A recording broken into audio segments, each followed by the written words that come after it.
क्या आप जानते हैं कि दुनिया की सबसे बड़ी राजनीतिक पार्टी को चलाने वाली ये दिग्गज नेता कभी घंटों तक जमीन पर दरी बिछाया करते थे। इनमें से एक नेता तो ऐसे हैं जो सालों तक भिक्षा मांगकर अपना गुजारा करते थे और एक नेता ऐसे भी हैं जो मुख्यमंत्री बनने के बाद भी स्कूटर पर सब्जी लेने निकल जाते थे।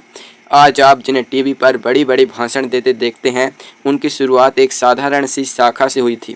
क्या था वो राज जिसने इन साधारण स्वयंसेवकों को देश के सबसे शक्तिशाली पदों तक पहुंचा दिया? आज की कहानी सिर्फ राजनीति की नहीं, बल्कि उस जिद और अनुशासन की है जिसने भारत का इतिहास बदल दिया। तो चलिए दरी बिछाने से लेकर दिल्ली के सिंहासन तक पहुंचने वाले इन 10 बड़े चेहरों के अनसुने किस्सों को करीब से जानते हैं। नंबर 1 पर हैं अटल बिहारी वाजपेयी। अटल जी का सफ़र किसी फिल्मी कहानी से कम नहीं है। सन 1985 में आगरा के एक छोटे से गांव से उनकी कहानी शुरू हुई थी। ग्वालियर में पढ़ाई के दौरान ही वो आरएसएस की शाखाओं में जाने लगे थे। वो इतने ज़बरदस्त वक्ता थे कि स्कूल के दिनों में भी लोग उन्हें सुनने के लिए रुक जाते थे। आरएसएस के लिए उन्होंने अपना घर बार छोड़ दिया और एक प्रचारक के रूप में काम करना शुरू किया। वो राजनीति में कभी आना ही नहीं चाहते थे, वो तो पत्रकार बनना चाहते थे। लेकिन जब संगठन ने उन्हें श्यामा प्रसाद मुखर्जी जी के साथ काम करने भेजा तो उनकी ज़िंदगी का रुख ही बदल गया। अटल जी ने भारतीय जनसंघ की नींव रखी और बाद में बीजेपी के पहले अध्यक्ष बने। उनकी सबसे बड़ी जीत थी सन 1998 का परमाणु परीक्षण, जिसने पूरी दुनिया को भारत की ताकत दिखाई। वो देश के पहले ऐसे गैर कांग्रेसी प्रधानमंत्री बने जिन्होंने अपना 5 साल का कार्यकाल पूरा किया। आज वो हमारे बीच नहीं है, लेकिन उनकी कविताएं और उनकी सादगी आज भी बीजेपी के हर कार्यकर्ता के लिए एक मिसाल है। नंबर 2 पर हैं लाल कृष्ण आडवाणी। अगर अटल जी पार्टी का चेहरा थे तो आडवाणी जी उस मशीन के मास्टरमाइंड थे। कराची में जन्मे आडवाणी जी ने महज 14 साल की उम्र में संघ ज्वाइन किया था। बंटवारे के बाद जब वो भारत आए तो उनके पास कुछ नहीं था सिवाय संघ के दिए हुए संस्कारों के। उन्होंने राजस्थान की तपती गर्मी में जीप और बसों में सफ़र करके संगठन को खड़ा किया। आडवाणी जी का सबसे बड़ा योगदान था रथ यात्रा। उन्होंने जब सोमनाथ से अयोध्या तक की यात्रा शुरू की तो पूरे देश में एक नई लहर दौड़ गई। उस वक्त बीजेपी के पास संसद में सिर्फ 2 सीटें हुआ करती थी, लेकिन आडवाणी जी की मेहनत ने उसे देश की सबसे बड़ी पार्टी बना दिया।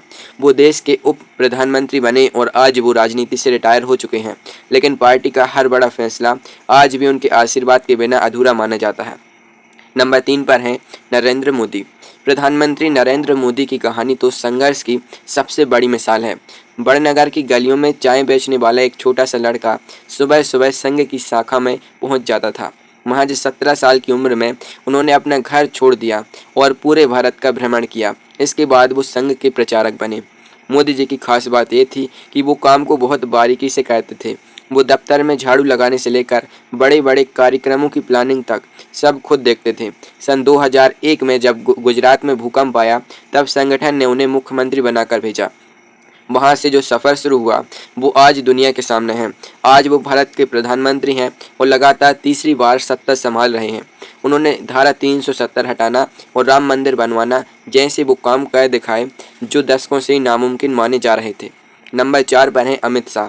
अमित शाह जी के बारे में कहा जाता है कि वो जहां कदम रख देते हैं वहां चुनाव में जीत पक्की हो जाती है। उनकी शुरुआत गुजरात में संघ के छात्र संगठन से हुई थी। वो और नरेंद्र मोदी जी पुराने दोस्त हैं और दोनों ने मिलकर गुजरात में संघ और बीजेपी को बहुत मजबूत किया। शाह जी का सफ़र बूथ लेवल के कार्यकर्ता से शुरू हुआ था। वो घंटों बैठकर वोटर्स की लिस्ट चेक करते थे। जब वो बीजेपी के राष्ट्रीय अध्यक्ष बने तो उन्होंने बीजेपी को दुनिया की सबसे बड़ी मेंबरशिप वाली पार्टी बना दिया।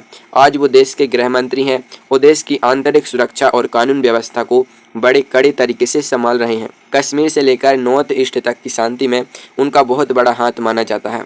नंबर 5 पर है राजनाथ सिंह। राजनाथ सिंह जी का व्यक्तित्व बहुत ही ठहरा हुआ और शांत है। वो उत्तर प्रदेश के एक साधारण किसान परिवार से आते हैं। वो कॉलेज में प्रोफेसर थे, लेकिन संघ की विचारधारा ने उन्हें इतना प्रभावित किया कि वो राजनीति में आ गए। इमरजेंसी के दौरान उन्हें भी जेल में डाल दिया गया था, लेकिन उन्होंने हार नहीं मानी।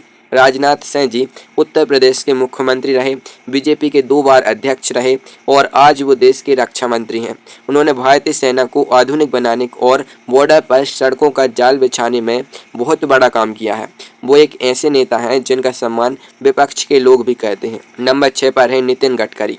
नागपुर की तंग गलियों से निकलकर दिल्ली के बड़े गलियारों तक पहुंचने वाले नितिन गडकरी का अंदाज बहुत अलग है।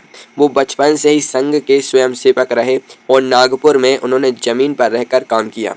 गडकरी जी को काम करने वाला नेता कहा जाता है। जब वो महाराष्ट्र में मंत्री थे तब उन्होंने मुंबई पुणे एक्सप्रेस भी बनाकर सबको हैरान कर दिया था। आज वो केंद्र में सड़क और परिवहन मंत्री हैं। उनके कार्यकाल में देश में नेशनल हाईवे इतनी तेजी से बढ़ रहे हैं कि लोग उन्हें इंफ्रास्ट्रक्चर का किंग कहने लगे हैं। वो अक्सर कहते हैं कि संघ ने मुझे सिखाया है कि पद आते जाते रहेंगे, लेकिन काम हमेशा याद रहना चाहिए। नंबर 7 पर है मनोहर पर्रिकर। मनोहर पर्रिकर जी एक ऐसे नेता थे जिन्हें कभी भुलाया नहीं जा सकता। वो पहले ऐसे नेता थे जो IIT से पढ़े हुए थे और फिर भी संघ के प्रचारक बने। वो गोवा के मुख्यमंत्री बने, लेकिन उनकी सादगी ऐसी थी कि वो आधी बाजू की कमीज और चप्पल पहनकर ही ऑफिस चले जाते थे। जब वो भारत के रक्षा मंत्री बने तब उन्हीं के नेतृत्व में भारत ने पहली सर्जिकल स्ट्राइक की थी। कैंसर जैसी गंभीर बीमारी से लड़ते हुए भी वो अपनी आखिरी सांस तक काम करते रहे। वो हमेशा नाक में ट्यूब लगाए हुए भी फाइलें चेक करते थे। उनका पूरा जीवन संघ के उस सिद्धांत पर था कि राष्ट्र सर्वोपरि है। नंबर 8 पर हैं शिवराज सिंह चौहान। मध्य प्रदेश की राजनीति में पाँव पाँव वाले भैया कहे जाने वाले शिवराज सिंह चौहान भी संघ की शाखाओं से ही निकले हैं। उन्होंने बहुत ही साधारण परिवार से आकर अपनी जगह बनाई। वो लगातार कई सालों तक मध्य प्रदेश के मुख्यमंत्री रहे। उन्होंने लड़कियों के लिए लाडली लक्ष्मी योजना शुरू की, जिसने लाखों परिवारों की जिंदगी बदल दी। आज वो केंद्र सरकार में कृषि मंत्री हैं और किसानों की समस्याओं को सुलझाने में लगे हुए हैं। उनकी खासियत ये है कि वो आज भी जनता के बीच जाकर उनके साथ जमीन पर बैठ जाते हैं, जो उन्हें एक सच्चा स्वयंसेवक बनाता है। और नंबर 9 पर हैं JP नड्डा।